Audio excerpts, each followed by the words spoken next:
RJD के राष्ट्रीय महामंत्री श्याम रजक ने आरजेडी प्रदेश कार्यालय में मीडिया से बातचीत करते हुए केंद्र सरकार पर जमकर निशाना साधा और कहा कि हेमंत सोरेन को जेल से बेल मिली, इसका स्वागत करता हूं। जनता के अनुरूप वो आए और बीजेपी की जो चाल थी उसका पर्दाफाश हुआ। बीजेपी के लिए सिर्फ हिंदू मुस्लिम संविधान मुद्दा है। उन्होंने कहा कि देश में आपातकाल से भी ज्यादा बुरी स्थिति है। देश के एक राज्यपाल का परिवार ये बता रहा है कि संविधान हमारे हाथों में है। और अभी जो बाई इलेक्शन हुआ उसमें भी उनको पराजय का मुंह देखना पड़ा है, लेकिन वो सुधर नहीं पा रहे हैं और वो सुधरेंगे भी नहीं, क्योंकि जो स्वभाव है उनका, वो स्वभाव आज से नहीं 5000 वर्षों से के उनके पूर्वजों का स्वभाव रहा है। और देश की आज़ादी के लड़ाई में भी उनके पूर्वजों ने अंग्रेज़ों के खबरिया बन करके और देश की आज़ादी में बाधा करने का काम किया। आज उनको बहुत याद आ रहा है। आज कभी संविधान हत्या की बात कर रहे हैं। मैं कह रहा हूं कि हम लोग भी आपातकाल में जेल में गए थे। आपातकाल का कोई समर्थन नहीं कर रहा है, लेकिन आपातकाल 50 साल पहले थी। हम उसके दंश से झेले थे। हम लोग भी 17 महीने जेल में रहे थे, हमने भी उसको सहा था। लेकिन आज उससे बुरी स्थिति है, तो नई आफत स्थिति को।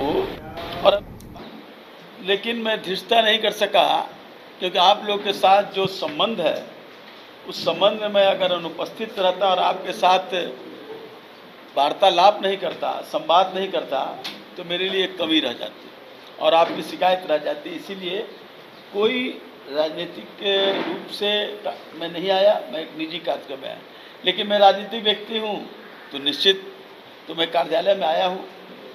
तो मैं सबसे पहले तो हेमंत सरकार वापस आई और उनको जेल से बेल भी मिला, तो सबसे पहले मैं हेमंत सोरेन का बहुत बहुत स्वागत करता हूं कि जनता की जो इच्छा थी, जनता की जो शिक्षा थी, उसके अनुरूप वो आए और बीजेपी की जो चाल थी, आरएसएस की जो चाल थी, उस चाल को नाकाम करके हेमंत सोरेन को फिर से आना पड़ा और आए और सरकार बढ़िया से अब चलेगा। क्योंकि आज देश की स्थिति, लोकसभा चुनाव हो गए, लेकिन उस चुनाव में पराजय से भारत की सरकार उबर नहीं पा रही है। सरकार में जनता ने जो जनादेश दिया, हम विपक्ष में बैठे, वो सत्ता में बैठे, लेकिन सत्ता में बैठे तो जनता के बीच वो गए थे जिन सवालों को लेकर, उन सवाल उनके लिए गौण हो गया और उनके लिए वही हिंदू मुस्लिम संविधान, वही उनके लिए एजेंडा रह गया। जनता ने उनको जो भी वोट दी वो विकास के लिए दी, महंगाई को ख़त्म करने के लिए दी, बेरोजगारी को ख़त्म करने के लिए दी, लोगों में समानता के लिए दी, लोगों में सामाजिक सौहार्द के लिए दी। लेकिन वो उन बातों से अलग हट करके फिर वही, और उनको उत्तर प्रदेश जैसे जगह में उनको पराजय का मुंह देखना पड़ा। और अभी जो बाई इलेक्शन हुआ उसमें भी उनको पराजय का मुंह देखना पड़ा है, लेकिन वो सुधर नहीं पा रहे हैं और वो सुधरेंगे भी नहीं, क्योंकि जो स्वभाव है उनका, वो स्वभाव आज से नहीं 5000 वर्षों से के उनके पूर्वजों का स्वभाव रहा है। और देश की आज़ादी के लड़ाई में भी उनके पूर्वजों ने अंग्रेज़ों के खबरिया बन करके और देश की आज़ादी में बाधा करने का काम किया। आज उनको बहुत याद आ रहा है। आज कभी संविधान हत्या की बात कर रहे हैं। मैं कह रहा हूं कि हम लोग भी आपातकाल में जेल में गए थे। आपातकाल का कोई समर्थन नहीं कर रहा है, लेकिन आपातकाल 50 साल पहले थी। हम उसके दंश से झेले थे। हम लोग भी 17 महीने जेल में रहे थे, हमने भी उसको सहा था। लेकिन आज उससे बुरी स्थिति है, तो नई आफत स्थिति को छोड़ करके आपात स्थिति को याद कराना, आप अपने जो दुर्गामी रहे हैं, आपकी जो समस्या है जिसका निजात नहीं कर रहे हैं, उससे आप लोगों को गुमराह करने का काम कर रहे हैं। समस्या क्या है आप बार बार कर रहे हैं, लेकिन इस देश का अभी रिपोर्ट आया, आर्थिक रिपोर्ट जो आया है, उसमें आप कहाँ खड़े हैं? आप वहाँ पर भी आप बहुत नीचे पायदान पर हैं। आपकी स्थिति आर्थिक रूप से भी विपन्न है। आप इस झारखंड, बिहार जैसे जो पिछड़े राज्य हैं, इसको आप कोई विशेष सुविधा भी नहीं दे रहे हैं। यहाँ तक कि झारखंड के जो बकाया रॉयल्टी है, उस रॉयल्टी के लिए भी आप कुछ देने का काम नहीं कर रहे हैं। तो आप तो कुछ कर नहीं रहे हैं। शैक्षणिक माहौल ऐसा है कि नीट में सुप्रीम कोर्ट बार बार कह रही है कि आप इसको वापस लेने के लिए या इसको रद्द करने के लिए आप करिए, लेकिन आप बार बार नई नई बातें कह करके आप सुप्रीम कोर्ट को भी उलझाने का काम कर रहे हैं। तो शैक्षणिक स्तर पर भी आप जो हमारे लोग हैं उसको आप बेकार कर रहे हैं।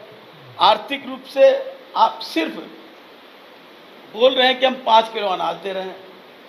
इस देश की आप आर्थिक स्थिति करेंगे, ठीक है, फिर 80 करोड़ लोगों को आप 5 किलो अनाज दे रहे हैं, तो कहाँ है आपकी आर्थिक स्थिति? और 5 किलो अनाज से क्या उनका जो होना चाहिए बच्चों का पौष्टिकता, जो उनकी रैंकिंग होनी चाहिए, वो हो रहे हैं क्या?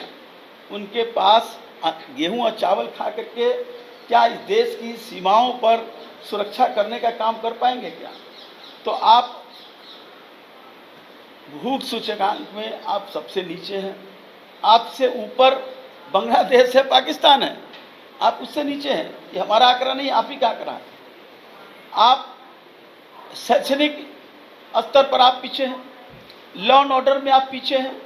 लॉ एंड ऑर्डर जो उत्तर प्रदेश का बिक रहा है, अब तो यह हद हो गई कि आप इतने घमंडी, इतने बड़े आप अपने को कर लिए कि देश का एक राज्य का राज्यपाल का परिवार जिस तरह से लॉ एंड ऑर्डर अपने हाथ में लेकर के और यह एहसास कराने का काम कर रहा है कि संविधान हमारे हाथ में है।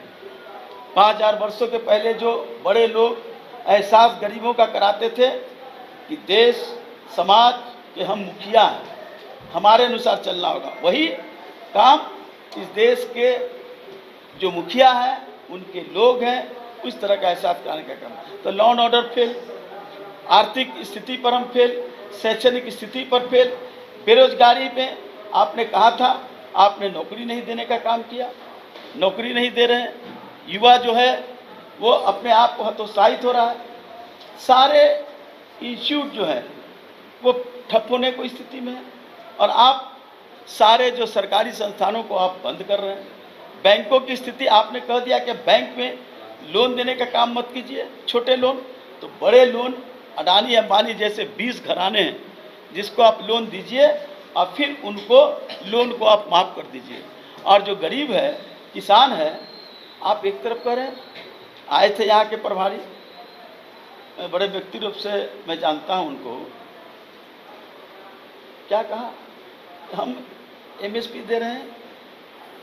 एमएसपी देने की बात नहीं हो रही थी, आपने कहा था कि हम डबल किसानों को लाभ देने का काम करेंगे और एमएसपी की कानूनी गारंटी हमारे किसान आंदोलन के लोग आज भी उस सीमा पर, हरियाणा सीमा पर वो बैठे हुए हैं किसान कई 100 दिनों से, उस पर आपकी कोई चिंता नहीं। तो किसान, नौजवान, महिलाएं, छात्र, सब लोग परेशान हैं।